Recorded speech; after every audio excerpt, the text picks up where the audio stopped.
Bonjour et bienvenue dans cette nouvelle vidéo. Aujourd'hui, nous sommes avec Andrei Leshki, musicologue, spécialiste de la musique russe et ancien maître de conférence à l'université d'Evry. Monsieur Leshki, de quoi allez-vous nous parler aujourd'hui? Eh bien, j'ai choisi de vous parler du compositeur russe probablement le plus connu, du moins pour quelques-unes de ses œuvres, Piotr Ilyich Tchaïkovski. Je pense que tout le monde a entendu des extraits de ses ballets, Le Lac des Cygnes, La Belle au bois dormant, Casse-Noisette, certainement aussi le premier concerto pour piano que les virtuoses ne se lassent pas de rejouer. On a beaucoup donné aussi en France certains de ses opéras, Eugène Onégine, La Dame de Pique, et puis d'autres que l'on redécouvre comme Mazeppa, Yolande, et bien sûr des grandes œuvres symphoniques, tout particulièrement ce qui est probablement l'œuvre symphonique la plus jouée de tout le répertoire romantique, la symphonie pathétique, aussi œuvre emblématique de Tchaïkovski. Et j'aimerais aussi remercier le conservatoire Serge Rachmaninov qui nous accueille aujourd'hui dans cette très belle salle. Et prochainement, il y aura aussi une vidéo sur ma chaîne YouTube sur le conservatoire. Le lien sera affiché ici dans la description de cette vidéo quand la vidéo sera prête. Tchaïkovski, c'est d'abord le compositeur russe le plus fécond, c'est lui qui a le plus écrit, et il a pratiqué absolument tous les genres musicaux existants. C'est-à-dire qu'il a écrit des opéras, des ballets, des symphonies et des poèmes symphoniques, des concertos, de la musique de chambre, des œuvres pour piano, des mélodies avec voix et piano, des œuvres chorales profanes et religieuses, donc, et bien sûr un grand nombre de pièces pour piano de divers niveaux de difficulté. Mais la totalité de l'œuvre de Tchaïkovski, évidemment, reste mal connue, parce que, comme toujours, il y a, comme on dit, quelques arbres qui cachent la forêt. C'est les œuvres que j'ai mentionnées. Donc, je voudrais faire une sorte de parcours à travers la vie créatrice de Tchaïkovski, une vie fort intéressante à divers points de vue. D'abord parce qu'il a été le premier compositeur russe qui a fait ses études dans un conservatoire. En 1862, Anton Rubinstein, qui est compositeur et pianiste, qui a passé une partie de sa jeunesse en Occident, fonde à Saint-Pétersbourg le premier conservatoire digne de ce nom, calqué sur les modèles des conservatoires occidentaux, en particulier le conservatoire de Leipzig, avec un corps enseignant largement d'origine étrangère, et Tchaïkovski, qui jusque-là faisait des études de droit, mais qui est passionné par la musique et qui sent déjà qu'il a un immense potentiel créateur, va être parmi les premiers élèves inscrits dans ce conservatoire, donc un des premiers à recevoir un enseignement musical complet, académique, sur le modèle occidental. Pendant 4 ans, donc, il va faire ses classes, et 4 ans plus tard, en 1866, le frère d'Anton Rubinstein, Nikolai, va fonder à son tour le conservatoire de Moscou. Et Tchaïkovski va passer quasiment du jour au lendemain de l'état d'élève à Saint-Pétersbourg à l'état de professeur à Moscou. Donc il se met à composer tout en enseignant parce qu'il a désormais un gagne-pain. Il est professeur, il reçoit un salaire correct. L'enseignement ne l'enchante pas parce que pour lui, c'est du temps perdu pour la composition. Et j'ai une question, Monsieur Leshki. Tchaïkovski, il venait de quel milieu? Est-ce qu'il avait besoin de travailler pour vivre? Alors, son père était ingénieur des mines, mais oui, il avait quand même besoin de travailler. C'était une famille de la petite noblesse, mais non, il avait d'abord entrepris des études de droit pour devenir juriste. Donc oui, donc il avait besoin de gagner sa vie. Il ne pouvait compter que sur lui-même. Un peu comme Dostoïevski ou pas tellement? Oh, je ne sais pas si on peut faire exactement ce parallèle-là, mais effectivement, ce n'est pas quelqu'un qui pouvait compter sur une fortune familiale pour survivre. Donc, il se met à composer et assez rapidement, il acquiert de la notoriété. Ses premières œuvres sont jouées, une première symphonie qui s'appelle Rêve d'hiver, qui lui coûte pas mal de peine, et puis une œuvre qui est toujours très populaire aujourd'hui, une ouverture fantaisie inspirée par Roméo et Juliette, qui reste aujourd'hui encore une œuvre largement connue et souvent exécutée. Elle a été d'ailleurs la première œuvre de Tchaïkovski jouée en France en 1876 au concert de Jules Padeloup, grâce à l'insistance de Camille Saint-Saëns, qui avait rencontré Tchaïkovski en Russie et qui s'était pris d'admiration pour lui. Nous écoutons un extrait de Roméo et Juliette de Tchaïkovski.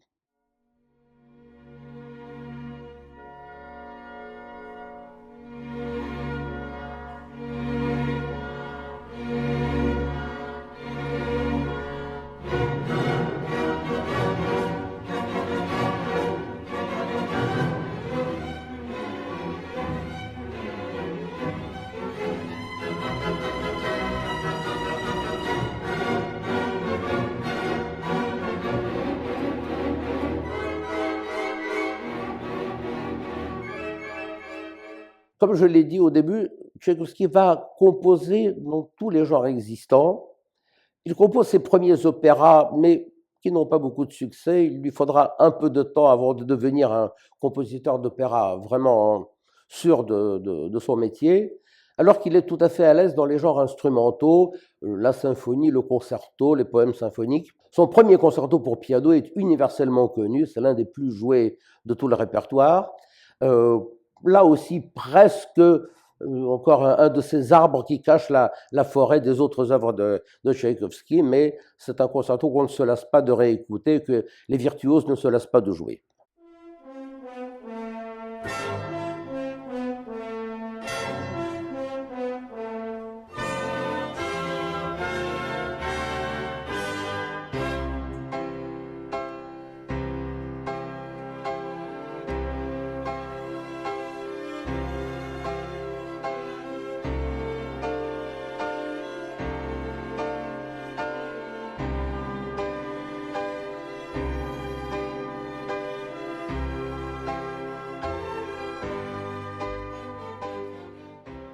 Et puis il compose des quatuors, il compose un grand poème symphonique, Francesca da Rimini, inspiré d'un passage de la Divine Comédie de Dante.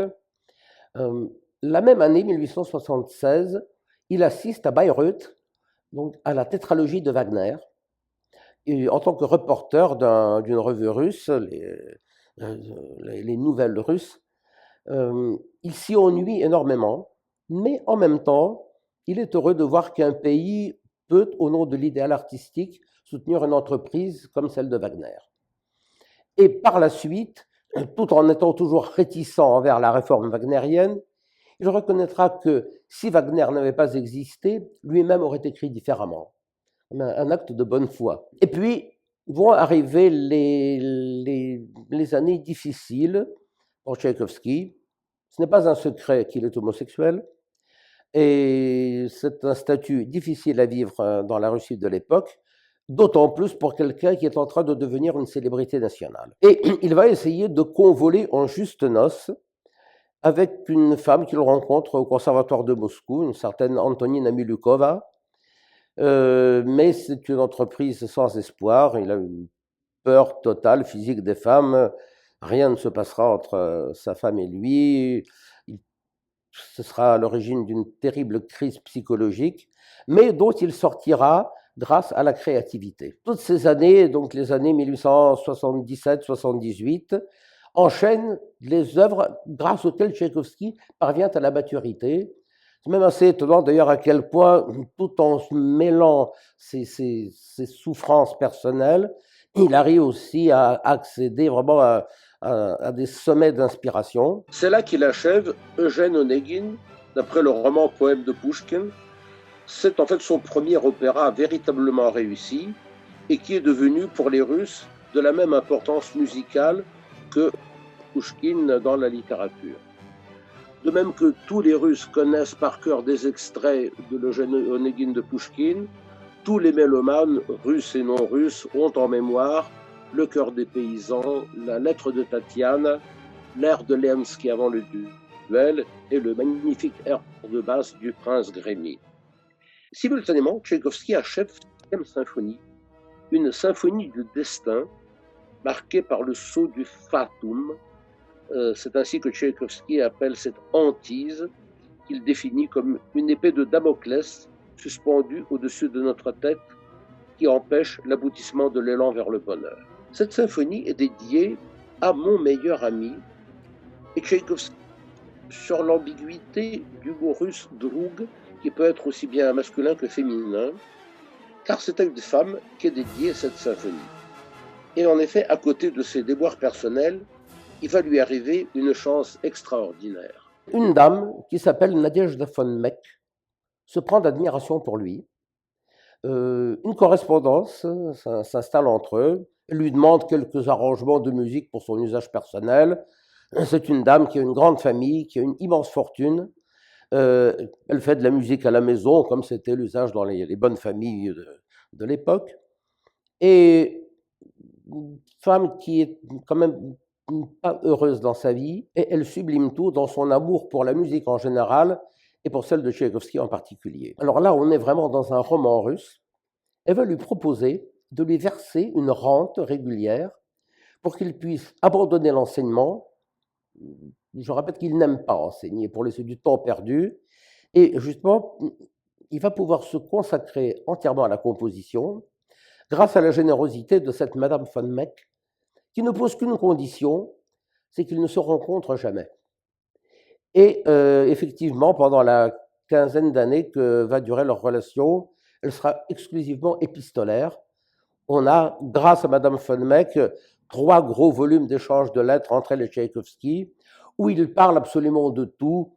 Il parle de choses de la vie quotidienne, il parle de politique, de religion, de relations humaines, et surtout, et ça c'est une chance pour tous ceux qui ont étudié la vie de Tchaïkovski, il parle en détail du laboratoire de ses œuvres, c'est-à-dire comment il compose, comment les idées lui viennent, et on a une foule de détails sur toutes les œuvres qu'il compose au cours de ces années, détails qu'on n'aurait jamais eus s'il n'y avait pas cette merveilleuse correspondance entre Tchaïkovski et Madame von Meck. Monsieur Leschke et cette dame qui était assez riche, de quoi vivait-elle? Alors, elle était la veuve d'un constructeur de chemin de fer.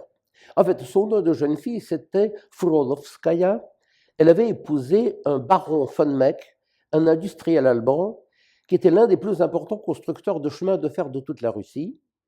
Et donc, elle possédait les actions de plusieurs lignes de chemin de fer et qui constituaient une fortune énorme pour l'époque. Et elle a donc mis à profit cette richesse pour aider Tchaïkovski à devenir ce qu'il est vraiment devenu, c'est-à-dire un compositeur à part entière qui n'avait plus de temps à perdre à enseigner, à faire des devoirs d'harmonie à des élèves du conservatoire. Alors, Tchaïkovski sera aussi, toute sa vie, un grand voyageur. Il a véritablement la bougeotte romantique. Il ne tient pas en place. Il se déplace de Moscou à Saint-Pétersbourg. Il va en Ukraine où ses cousins ont une propriété. Et surtout, il va venir un nombre incalculable de fois en Occident, en France, parce que c'est un francophile et francophone. Il a d'ailleurs des origines françaises par sa mère. Il a eu une nourrice française dans son enfance, donc il parle parfaitement et il écrit magnifiquement le français. Il va en Suisse, il va en Italie, il adore l'Italie, le berceau de la Renaissance occidentale, en Allemagne bien sûr aussi. Donc c'est un Européen à part entière, on pourrait dire un cosmopolite comme il l'est dans sa musique, mais il est tout à la fois européen et profondément russe. Quand il est en Russie, il trouve que le pays est difficile à vivre, les gens sont grossiers, et il a hâte de retrouver le confort et la bonne éducation occidentale. Et puis quand il est en Occident, les espaces, les paysages de son pays, les bois de bouleau, tout ça, ça lui manque. Et il dit, je suis russe, russe, russe.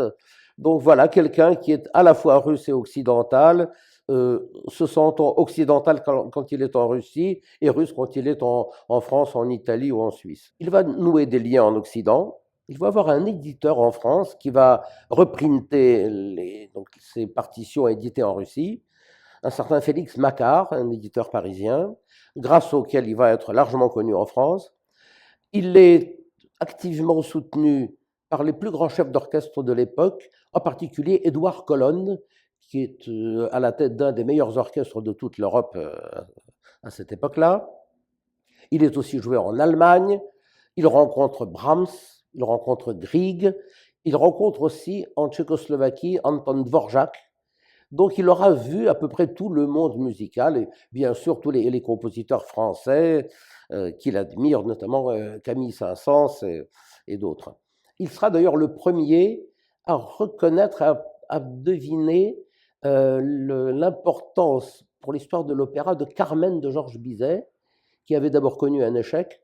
Et Tchaïkovski, aussitôt qu'il entend cet opéra, il dit « Dans quelques années, ce sera l'opéra le plus populaire au monde ». Effectivement, statistiquement, c'est l'un des quelques opéras les plus joués dans le monde entier. Tchaïkovski, comme je l'ai dit, est très francophile et il accorde très volontiers sa préférence à la musique française contre la musique allemande. Il continue à ne pas aimer Wagner.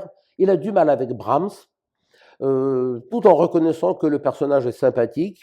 On a d'ailleurs un détail amusant dans une lettre de Tchaïkovski. Il a rencontré Brahms à Hambourg et donc ils ont dîné ensemble. Et la chose la plus intéressante que Tchaïkovski trouve à dire sur Brahms, Brahms est un effroyable poivreau. En russe, strashная пьяница. C'est amusant parce qu'à part ça, ils n'aiment pas la musique de Brahms, mais voilà, ils se sont retrouvés autour d'une table bien garnie et bien arrosée, et ça a rompu la glace entre eux. Tchaïkovski donc continue à composer à la fois des opéras, Mazeppa, d'après le poème Poltava de Pouchkine, c'est l'histoire du prince ukrainien Mazeppa, auquel le roi Charles XII de Suède a fait miroiter l'indépendance de l'Ukraine, mais qui a été battu par les armées de Pierre le Grand en 1709 à cette fameuse bataille de Poltava, qui est restée pour les Russes un peu comme la bataille de Marignan pour les Français. C'est vraiment une bataille emblématique.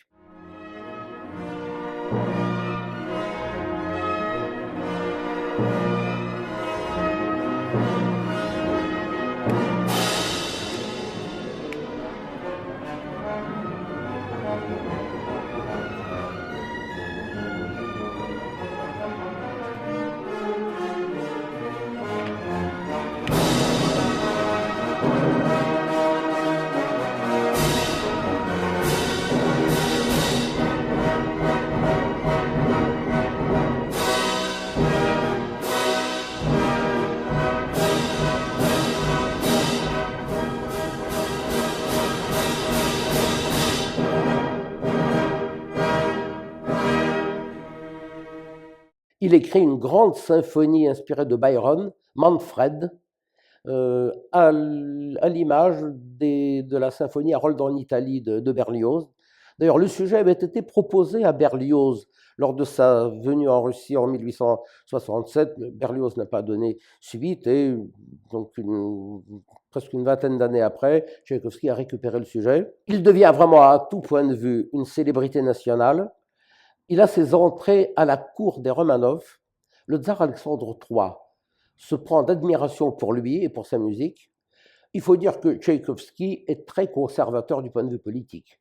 Il n'a aucune velléité révolutionnaire. C'est un monarchiste bon teint. Il est conservateur dans tous les domaines, que ce soit la musique, que ce soit la politique.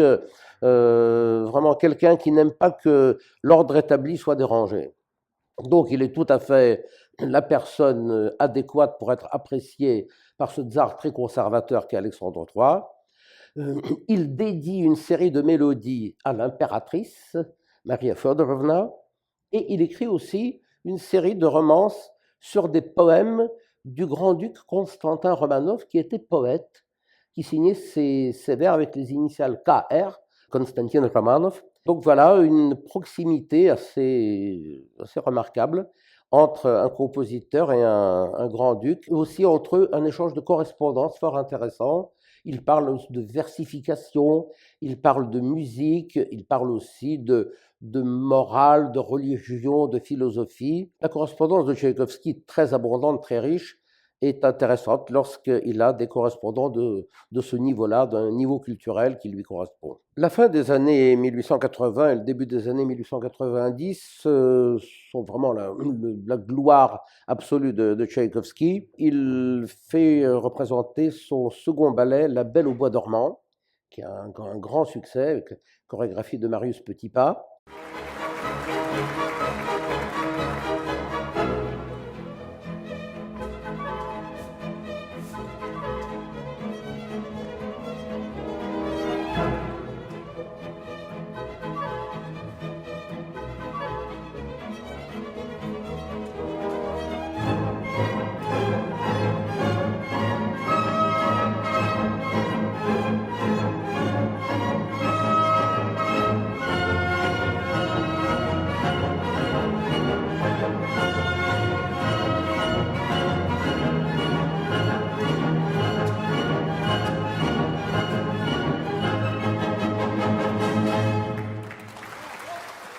et va s'enchaîner son opéra certainement le plus réussi, le plus riche, le plus intéressant à tout point de vue, La Dame de pique, d'après une nouvelle de Pouchkine. C'est le secret de 3 cartes qui gagnent infailliblement, secret détenu par une vieille et inquiétante comtesse qui aurait reçu ce secret de la part du comte Saint-Germain, le fameux occultiste, et un jeune officier qui s'appelle Hermann, qui est amoureux de la petite fille de cette comtesse, Lisa, mais c'est un officier sans le sou, et il lui vient l'idée que s'il pouvait découvrir le secret de ces cartes et gagner une somme énorme, il aurait la possibilité d'épouser cette jeune fille.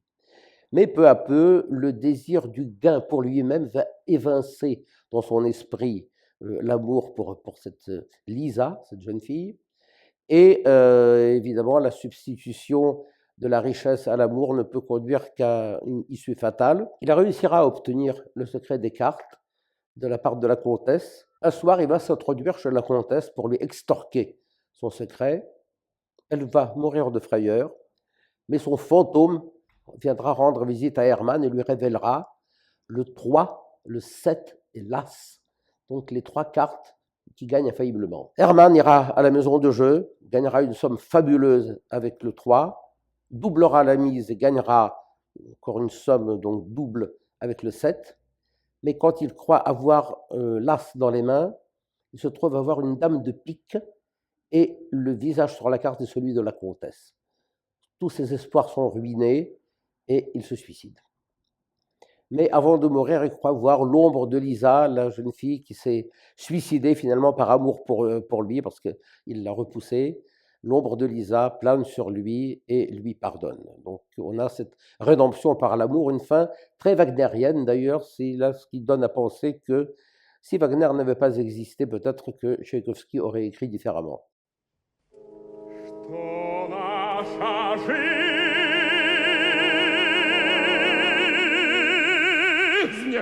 Игра добра и зла дни мечты труд честность сказки для бабья добро что счастлив здесь друзья сегодня ты а завтра я так бросьте же борьбу, а видим миг удачи, пусть неудачник плачет, пусть неудачник плачет, кляня свою судьбу. Tchaïkovski va connaître encore d'autres honneurs. Il va traverser l'Atlantique pour se rendre aux États-Unis et inaugurer le Carnegie Hall, grande salle de concert de New York, où il dirige ses œuvres. Il sera aussi docteur honoris causa de l'université de Cambridge. Il acquiert en Russie une maison particulière à la campagne, de la petite ville de Klin, à quelques 90 km au nord-ouest de Moscou, qui est aujourd'hui une maison-musée, auprès de laquelle se trouvent rassemblées les archives de Tchaïkovski, archives que j'ai eu la chance de pouvoir visiter et compulser, ce qui m'a permis d'écrire la grande biographie de Tchaïkovski, suivie d'une publication de ses écrits, donc Piotr Ilyich Tchaïkovski, donc monographie sur lui et ses œuvres, et Tchaïkovski au miroir de ses écrits, donc des lettres, des articles, des extraits de ses journaux personnels qui font le tour du personnage, donc sous ses divers aspects. Et puis Tchaïkovski, donc, vers la fin de sa vie, va écrire ce qui est son testament musical, l'une des œuvres symphoniques les plus connues certainement de toute la période post-beethovenienne, cette symphonie pathétique dont il dit qu'elle comporte un programme, c'est-à-dire qu'elle raconte quelque chose, mais ce programme, il ne veut pas le dévoiler, c'est aux auditeurs de le deviner.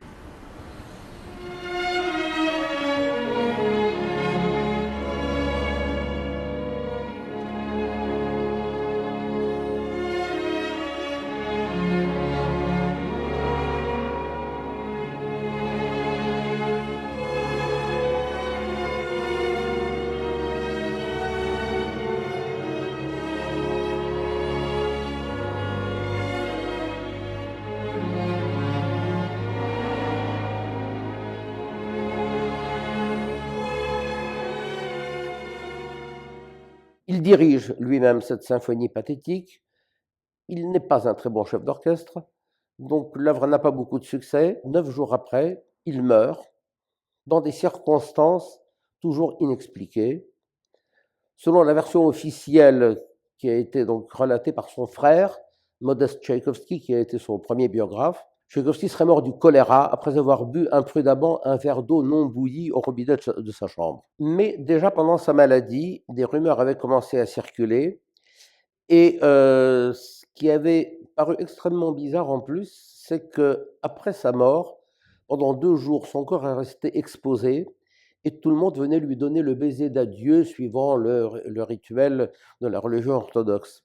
Or, quand quelqu'un mourait du choléra, on scellait immédiatement le corps dans un cercueil de zinc pour éviter toute contamination. C'est ce que raconte en peu de phrases Rimsky-Korsakov dans sa chronique de ma vie musicale. Il dit « Comme c'est étrange que, bien qu'il fût mort du choléra, l'entrée des services funèbres fut libre. » De là est née cette version étayée par un certain nombre de témoignages concordants, mais sans pouvoir être absolument déterminé qu'en fait Tchaïkovski n'est pas mort du choléra, qu'il aurait été poussé au suicide, sans doute par empoisonnement, suite à un scandale de sa vie privée. Ça aurait été une liaison avec un jeune homme de la haute aristocratie, visiblement une affaire de détournement de mineurs à la clé, et un tribunal d'honneur se serait rassemblé, qui l'aurait jugé à huis clos, et lui aurait fait comprendre que pour éviter un énorme scandale, il valait mieux qu'il disparaisse. Il avait 53 ans. Certains biographes contestent cette version parce qu'effectivement,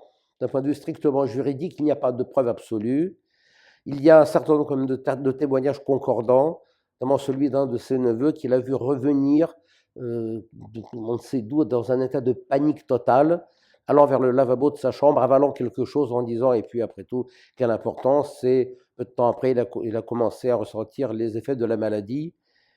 Et les médecins qui l'ont soigné n'avaient jamais vu de cas de choléra, parce que c'était la maladie des pauvres, qui ne sévissait que dans les quartiers insalubres de Saint-Pétersbourg et que Tchaïkovski ne fréquentait pas.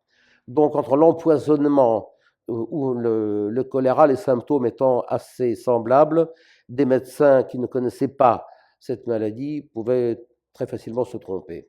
Toujours est-il que la mort de Tchaïkovski reste, jusqu'à d'éventuelles nouvelles découvertes, une énigme, comme reste une énigme le programme de sa symphonie pathétique, mais dont on peut quand même dire que c'est un bilan de sa vie qui se conclut par un requiem sur soi-même, parce que cette symphonie se termine, à l'inverse de la plupart des symphonies, non pas par un grand final solennel et bruyant, mais par un adagio lamentoso, avec véritablement une descente dans un sépulcre, un coup de gong et puis une mélodie descendante et quelques notes de contrebasse et de violoncelle.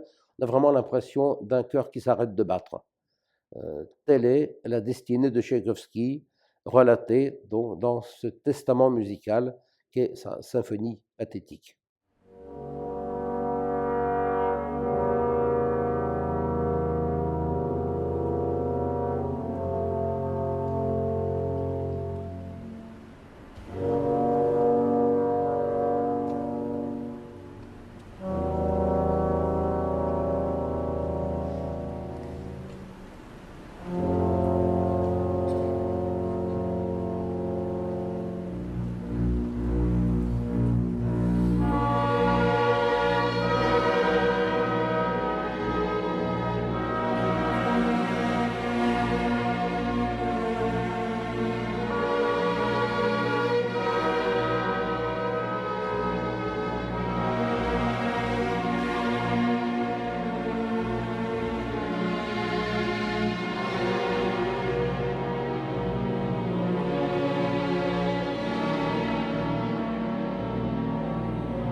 Monsieur Lichke, à votre avis, qu'est-ce que Tchaïkovski a apporté dans la musique russe? Il a apporté cette union, cette véritable osmose entre la musique russe proprement dite, c'est-à-dire il est quand même très enraciné dans la tradition, il aime le folklore, le chant, la mélodie russe, il est très représentatif de la psychologie russe, et en même temps, il a apporté les formes occidentales, c'est-à-dire la symphonie, le concerto, la musique de chambre, le ballet aussi. Il a vraiment fusionné pour le meilleur tout ce que l'Occident a produit depuis le début du XIXe siècle, voire même avant, parce que Tchaïkovski est aussi un amoureux de Mozart. C'est l'un des rares Russes qui ait compris toute l'importance de Mozart, et il l'a même cité dans ses œuvres. Donc cette fusion de la culture musicale occidentale et d'un fond à la fois musical, psychologique et thématique russe. Je crois que c'est le compositeur le plus complet en ce sens, qui est à la fois profondément national et intégralement occidental, sans que l'un soit au détriment de l'autre. Il a fait fusionner donc toutes ces ascendances, et ça a produit, comme je l'ai dit, l'œuvre la plus abondante et qui reste toujours, je dirais encore, insuffisamment connue, même si depuis un demi-siècle, beaucoup de progrès ont été faits, et qu'aujourd'hui, on n'oserait plus trop dire, comme on le disait encore il y a quelques dizaines d'années, que Tchaïkovski, c'est de la musique de mauvais goût.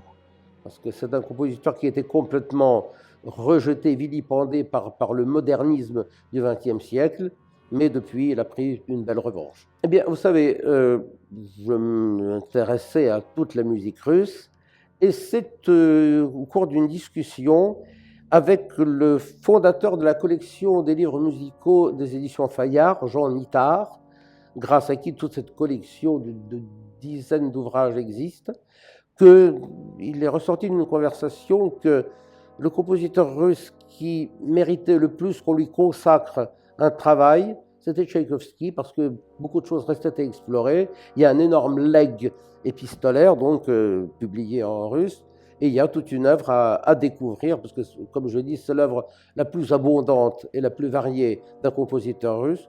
Voilà, là aussi, c'est l'entente entre un directeur de collection littéraire français, Jean Nittard, que je suis heureux de saluer, parce que ça reste un ami merveilleux, et l'envie d'un musicologue de se consacrer à ce compositeur, et aussi la chance qui m'a servi, parce qu'à cette époque-là, je travaillais avec la Russie, j'étais directeur artistique de la firme de disques Le Chant du Monde, qui travaillait à Moscou, et j'ai pu me trouver sur place, donc, et aller aux archives de Tchaïkovski, voir ses manuscrits, ses lettres, ses archives musicales, donc des sources de première main.